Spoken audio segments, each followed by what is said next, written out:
வணக்கத்தை தெரிவித்துக் கொள்கிறேன். என் பெயர் சுவா பிரபாகரணி. நான் ஆவடி மாநகராட்சி தொடக்கப்பள்ளி கோவில்பதாகையில் 4ஆம் வகுப்பு படிக்கிறேன்.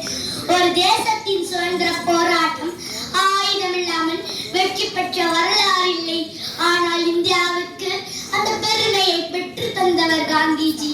அவருடைய அஹிம்சை என்ற ஆயுதம் தான் என் உரையின் மையம். இங்கே உலகம் பல தொழில்நுட்ப வளர்ச்சியால் உயர்ந்து கொண்டே செல்கிறது. ஆனால் அதே நேரத்தில் வெறுப்பு, வன்முறை, போர்கள் மற்றும் சண்டைகள் அதிகரித்து வருவது ஒரு வேதனையான உண்மை.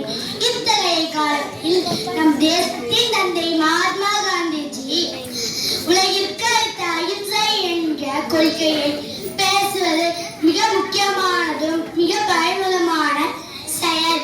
மகாத்மா காந்திஜி 1869ஆம் ஆண்டு குஜராத்தில் போர்பந்தரில் பிறந்தார். சிறுவயதிலேயே அவருக்கு சத்தியம், நேர்மை, கருணை ஆகிய பண்புகள் ஊட்டப்பட்டன.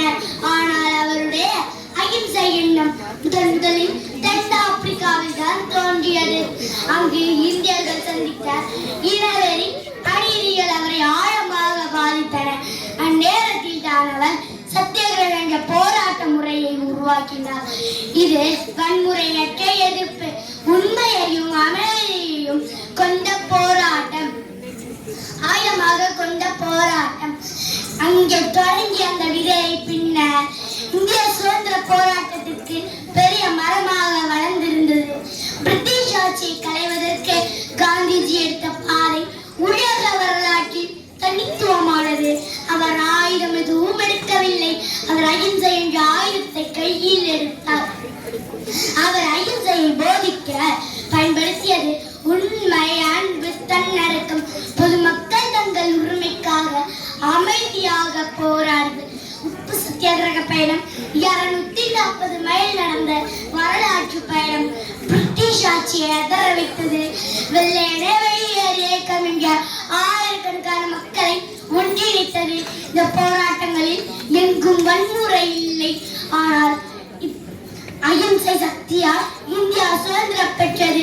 இந்த உலக வரலாற்றில் தனித்துவமானது. இந்த உலக வியப்பை ஏற்படுத்தியது. பலருக்கு அஹிம்சை என்றால் சண்டாயிடாமை மட்டுமே தோன்றலாம். ஆனால் காந்திஜி கூறிய அஹிம்சை அதை விட ஆழமானது. மன அஹிம்சை என்றால் நம்முள் பிறக்கும் கோபம், வெறுப்பு,